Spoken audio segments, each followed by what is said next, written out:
Quando se fala sobre futuro da educação, pelo menos em tempos recentes, quase sempre essa discussão está passando pelas tecnologias que vão ser incorporadas na aprendizagem. Computadores vão revolucionar a educação, a internet vai dar acesso a todo o conhecimento que a humanidade já criou, os tablets vão deixar todo o conteúdo na ponta dos dedos dos alunos muito mais leve do que livros, celulares vão unir isso tudo, já que são computadores com internet que já estão na ponta dos dedos, e agora vem a onda da inteligência artificial por cima disso tudo. Agora, quem vai revolucionar a educação são os grandes modelos de linguagem como Gemini, ChatGPT e outros. Ainda mais com alunos, professores e sabe lá mais quem pensando em usar, usando esses geradores de texto para escrever perguntas, respostas e avaliar respostas. Como alguém que já se empolgou e já criticou várias soluções tecnológicas, tem alguns pensamentos sobre essa tendência e um grande ceticismo para compartilhar por aqui. Não tenho como saber o rumo que essa interação vai tomar, mas pensando nos princípios envolvidos, pessoalmente, até aqui, eu acho que esse tipo de inteligência artificial que está no hype recente tem muito mais a atrapalhar do que a contribuir para a educação. Mas antes de sair falando sobre o futuro, um pouco do presente, esse vídeo aqui tem o apoio da Surfshark, que é o serviço de VPN que ajuda você a acessar o conteúdo que você quer enquanto mantém a sua privacidade. A Surfshark tem aplicativos e configurações para a maioria dos sistemas e você pode usar todos ao mesmo tempo, mesmo tendo compartilhado a sua conta com outras pessoas, ou seja, isso torna o custo bem mais baixo.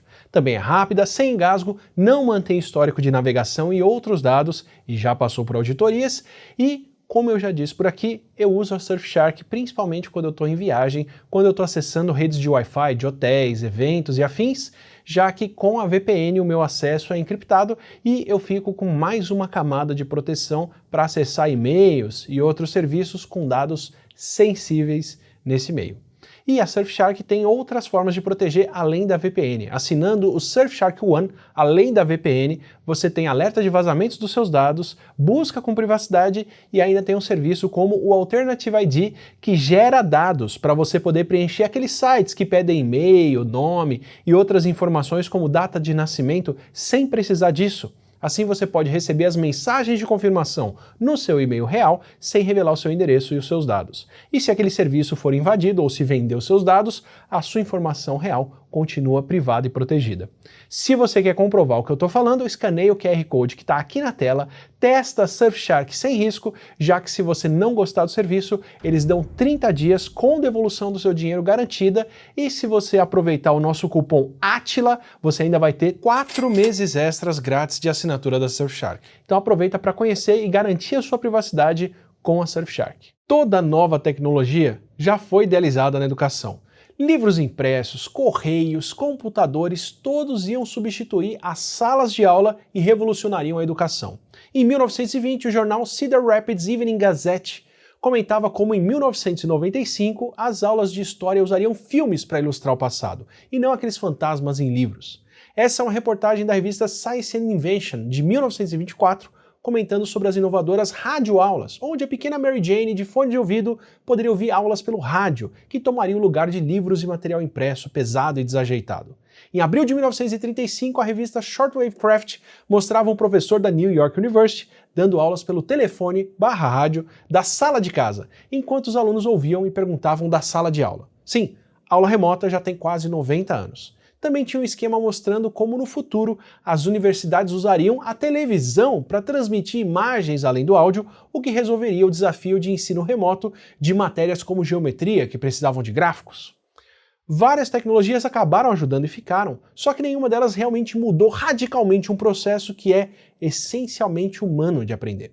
A gente evoluiu aprendendo com outras pessoas e por mais que a nossa tecnologia e a nossa cultura avancem muito rapidamente, o cérebro de quem está aprendendo não mudou muito nos últimos 1000 anos. A tutoria e a relação entre quem ensina e quem aprende continuam essencialmente mais importantes do que a tecnologia de suporte. Um processo humano que pelo menos os modelos atuais de inteligência artificial não podem substituir, mesmo eliminando as pessoas que fazem ele. Para chegar no porquê dessas críticas, eu vou explicar rapidinho como esses programas funcionam, como eles não funcionam, quais são os erros que são inerentes e inevitáveis do funcionamento deles e por que esses erros são muito mais complicados e nocivos do que parecem e como devem afetar a educação. Só que antes de partir para essa parte técnica, vale parar para dar uma pensada em qual é a motivação para se colocar a inteligência artificial, pelo menos as que a gente tem atualmente, em prática na educação e quanto isso deve fazer com que passem por cima desses erros.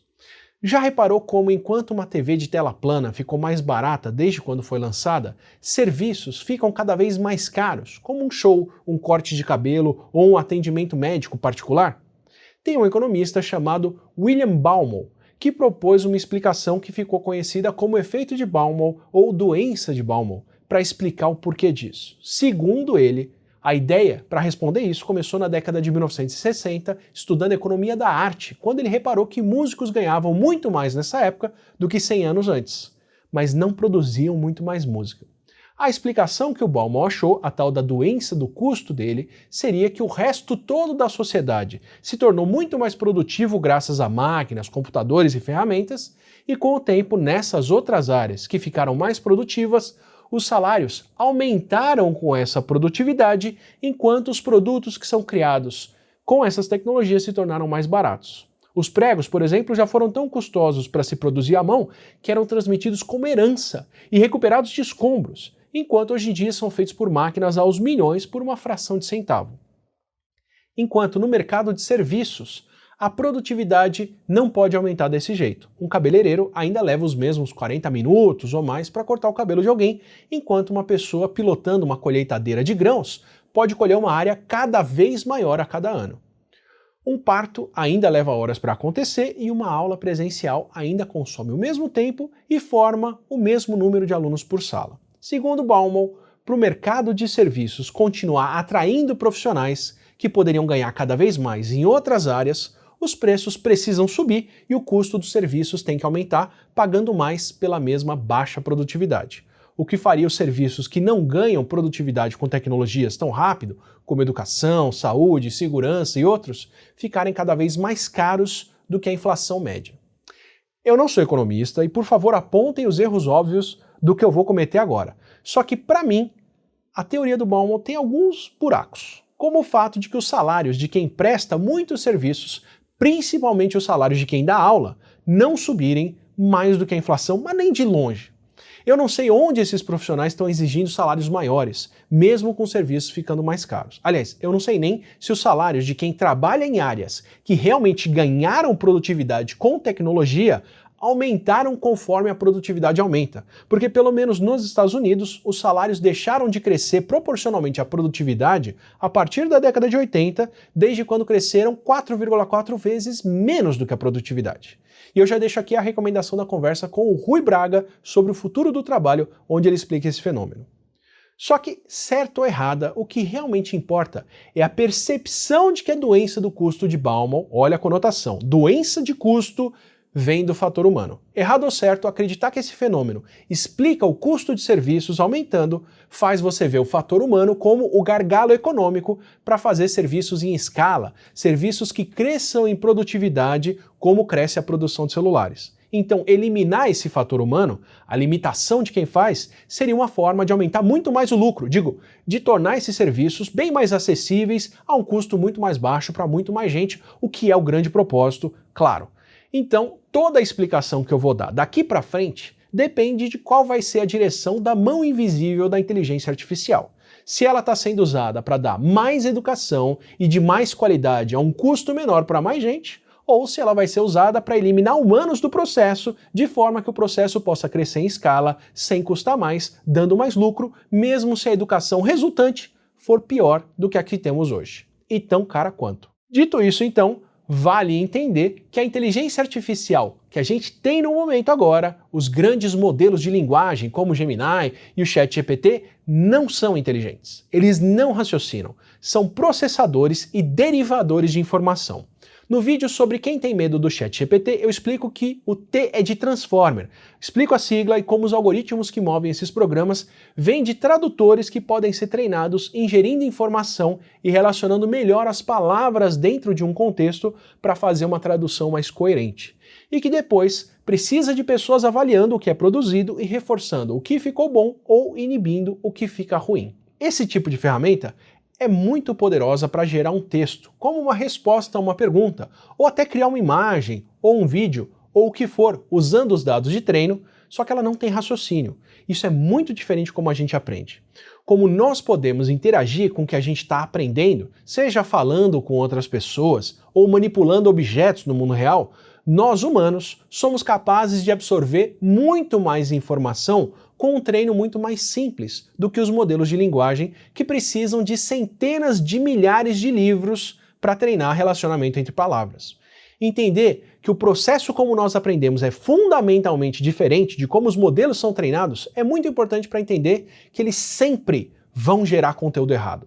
A gente chama um texto sem sentido ou uma imagem de uma pessoa com a mão toda bagunçada, cheia de dedo torto, de alucinação, porque isso não faz sentido para o nosso julgamento humano.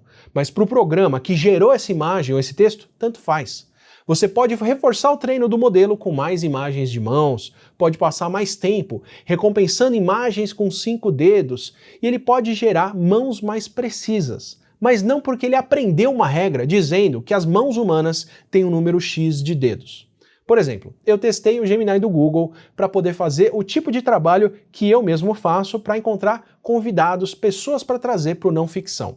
Ao invés de vasculhar publicações em português para encontrar pesquisadoras que estudam a área que eu queria tratar, no caso, a cultura da pirataria no Brasil, eu pedi para ele sugerir nomes de pesquisadoras com o link delas, já que, teoricamente, o Gemini também faz buscas na internet.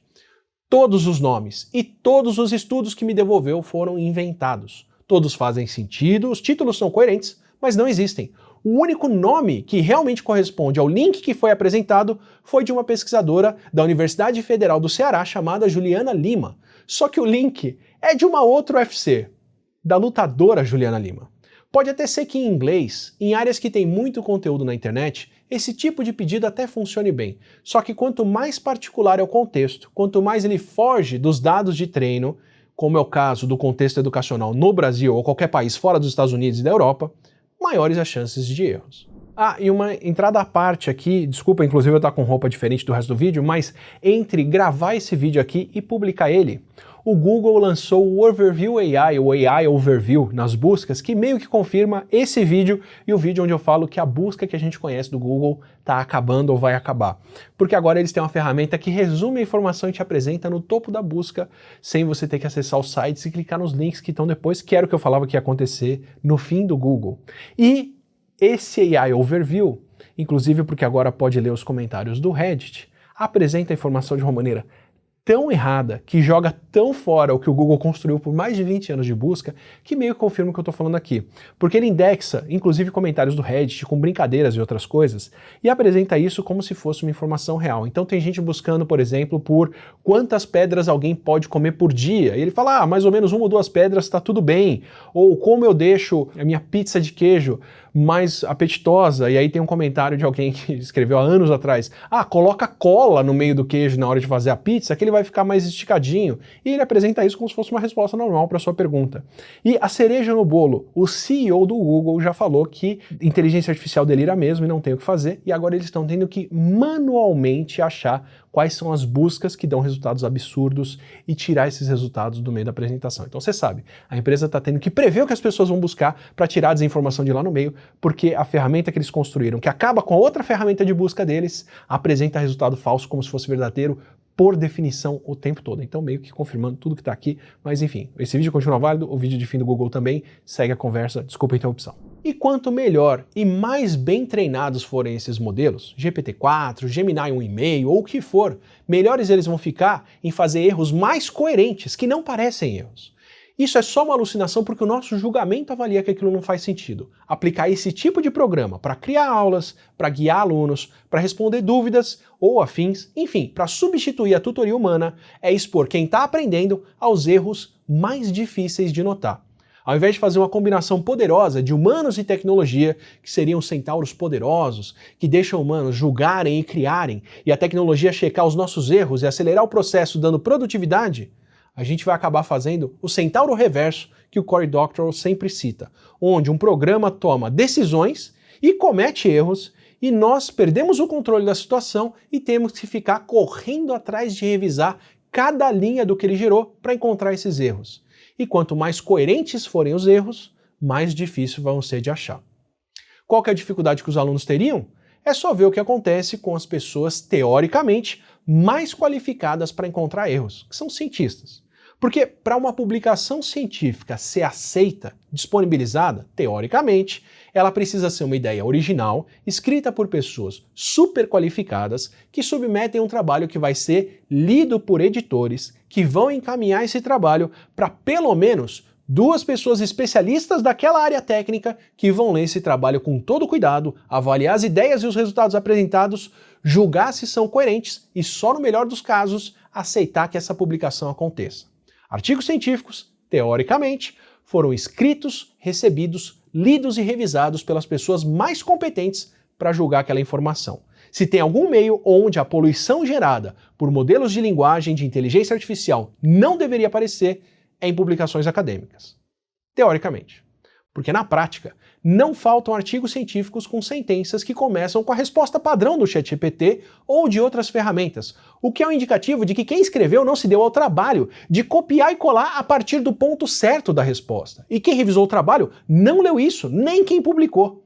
Buscando entre artigos científicos por termos como as of my last knowledge update, que é algo como até a última atualização do meu conhecimento, que é a resposta padrão deles, mostra uma série de artigos analisando o ChatGPT, análise justa, claro, descrita, mas também tem uma série de outros artigos com essa sentença em alguma porção do texto, indicando que aquela resposta foi copiada e colada lá.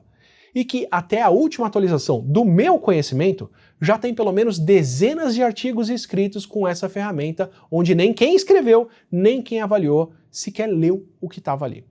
Mesmo ignorando o que poderiam ser esses pequenos erros de copia e cola, já apareceu até artigo aceito e publicado com figuras geradas por inteligência artificial que não fazem sentido, com vias e nomes que não existem e com um rato com uma anatomia perturbadoramente errada, com nomes que não fazem sentido, células que não existem e pelo menos alguns testículos a mais do que um rato costuma ter. Eu não sou muito especialista, mas né, sem falar em outros órgãos, bem bizarros. Alucinações de inteligência artificial que apareceram no que deveria ser o último lugar a acontecer isso, uma revisão diária, depois de passar pela revisão de pessoas que deveriam ser as mais qualificadas para reparar nesses erros.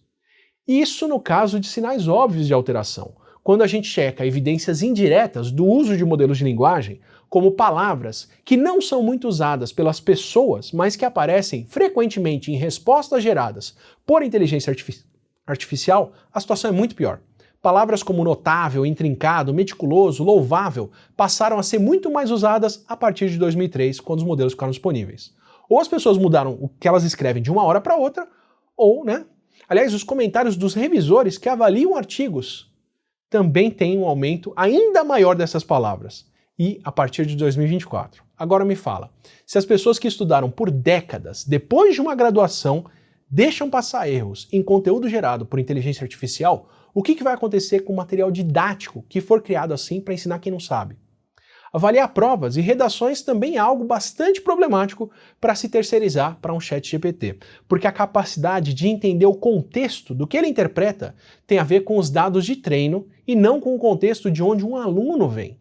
E quanto mais particular é o contexto de alunos, quanto mais ele foge da situação ideal, mais complicados são os erros. Para usar uma situação onde a gente tem como comparar e sabe exatamente quando e onde um erro acontece, vale ver o caso do Whisper, que é a ferramenta da OpenAI que transcreve áudio em texto usando essa mesma abordagem de grandes modelos de linguagem. É um programa que foi treinado para interpretar falas com muita precisão. Ele tem uma taxa de erros que parece muito boa.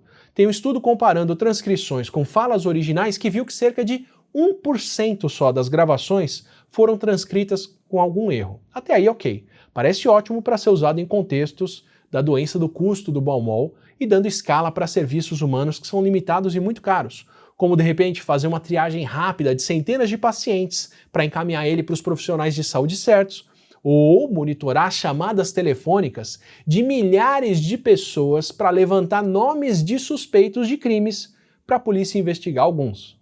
A questão é, qual é o tipo de erro que aconteceu nesse 1% dos casos? principalmente ao interpretar a fala de pessoas com afasia, que é uma disfunção que gera falas mais pausadas, com dificuldade de comunicação. O Whisper acaba entendendo momentos de silêncio, principalmente quando tem barulho de fundo, como informação. E aí ele alucinava falas, transcrevendo coisas que as pessoas não tinham dito. Erros como inventar medicamentos que um paciente toma, ou pessoas com quem um suspeito teve contato, ou até inventar que a pessoa tinha matado alguém. Outras alucinações inclusive entregam como que o Whisper foi treinado, quando ele inseria chamadas para links do patrocinador ou agradecia aos inscritos por terem acompanhado o vídeo, como se a pessoa que estava sendo transcrita tivesse apresentando um vídeo de YouTube. Pior ainda, como a geração de conteúdo obedece contexto, muitos desses erros não soam absurdos. Até estereótipos são repetidos, como ter uma pessoa inventando que estava assustada com moradores de rua. E essas alucinações não são consistentes. Transcrever o mesmo áudio não gera os mesmos erros, nem nos mesmos pontos. O que é consistente é o contexto onde elas acontecem, na transcrição principalmente da fala de pessoas que usam linguagem mais informal, com vocabulário mais simples, com distúrbios de fala e outras pessoas que fogem da norma dos dados de treino. O tipo de tecnologia que, se for usada na segurança, pode alucinar que você cometeu um crime, que, se for usada na saúde, pode alucinar que você está fraudando um pedido para um plano de saúde, e o que ela vai alucinar na educação. Até na última ponta de uso de IA, que seria avaliar a competência e o desempenho de alunos, seria algo muito complicado quando os modelos atuais parecem neutros, já que eles são programas de computador rodando e não humanos julgando, só que eles ainda reproduzem os vieses dos dados de treino.